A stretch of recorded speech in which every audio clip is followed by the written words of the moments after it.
पहला प्रश्न है, दिए गए उद्देश्यों में से कौन से उद्देश्य प्राथमिक कक्षाओं में भाषा शिक्षण के लिए महत्वपूर्ण हैं? इसके ऑप्शंस हैं, साक्षर लोगों के संसार में दाखिल होने के लिए, साक्षरता को बच्चों के लिए प्रासंगिक बनाना, बहुभाषीय क्षमताओं का विकास करना, बच्चों में मौखिक और लिखित स्वरूप में भाषा को समझने की काबिलियत का विकास करना, बच्चों को उनकी मातृभाषा से जुड़े भाषाई सौंदर्य का अनुभव करने, उसे सराहने के मौके देना। आप एक ही विकल्प चुन सकते हैं। तो इसका जो सही और सटीक आंसर है वो है पहला, दूसरा और तीसरा। चौथे ऑप्शन पे आप क्लिक करेंगे और सबमिट बटन पे क्लिक करेंगे। आप देखेंगे कि आपका पहला प्रश्न बिल्कुल सही है। जारी रखें पर क्लिक करें।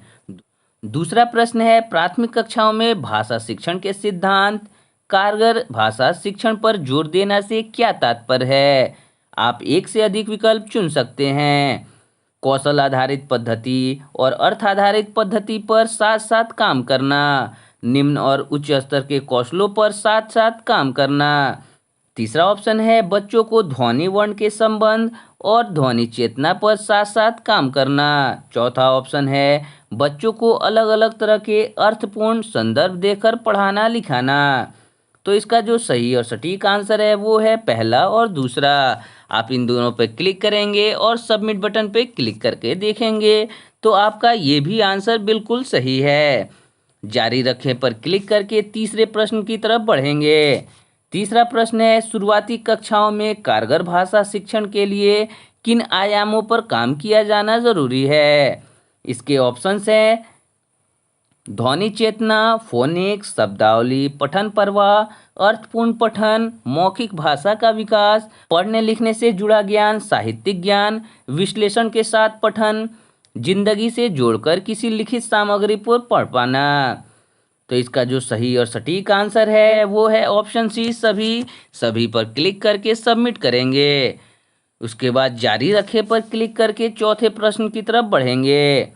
चौथा प्रश्न है, कोमपल जी पहली कक्षा में बच्चों को वर्णमाला याद करा चुकी हैं, लेकिन फिर भी उनकी कक्षा के बच्चे सरल शब्द तक नहीं पढ़ पाते हैं। इसके क्या कारण हो सकते हैं?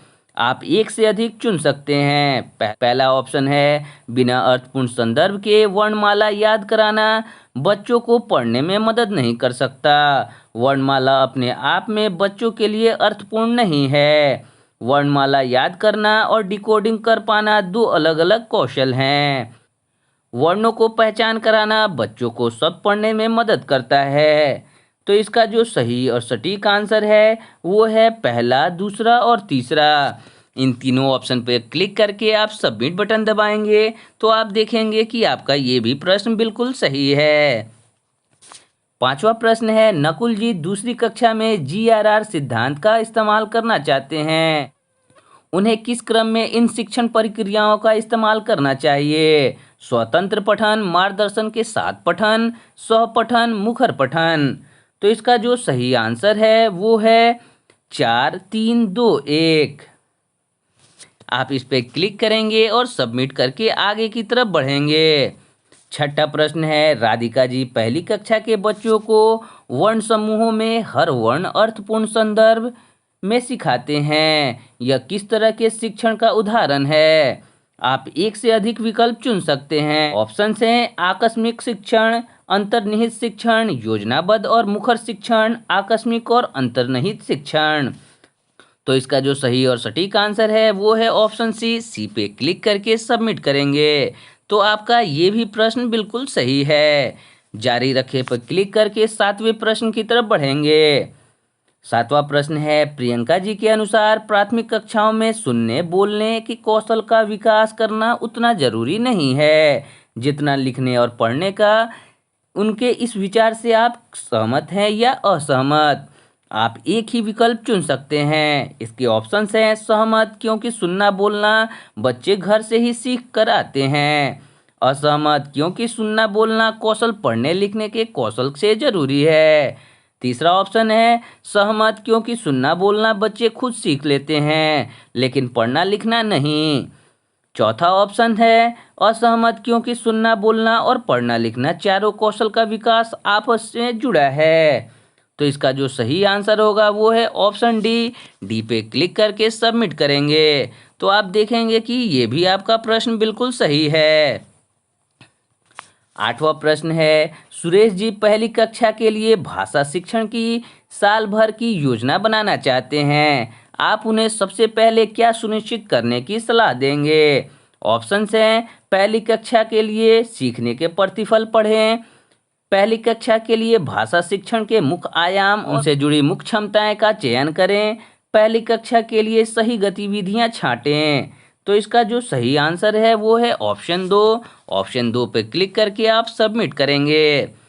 जारी रखे पे क्लिक करके 9वें प्रश्न की तरफ बढ़ेंगे। 9वां प्रश्न है, हमने कोर्स में कारगर भाषा शिक्षण से जुड़े सिद्धांत देखे हैं। इनमें से वे सिद्धांत चुनिए जो सही हैं। आप एक से अधिक विकल्प चुन सकते हैं। ऑप्शन है, मौखिक भाषा को साक्षरता से जोड़ा जाना जरूरी है। बच्चों के लिए किसी टेक्स्ट या लिखित सामग्री का समाज से संबंध समझना माध्यमिक और उच्च माध्यमिक कक्षाओं के लिए जरूरी है। हर कक्षा स्तर पर संतुलित और कारगर भाषा शिक्षण पर जोर देना जरूरी है। अच्छा साहित्य भाषा शिक्षण का एक वैकल्पिक अंग होना चाहिए।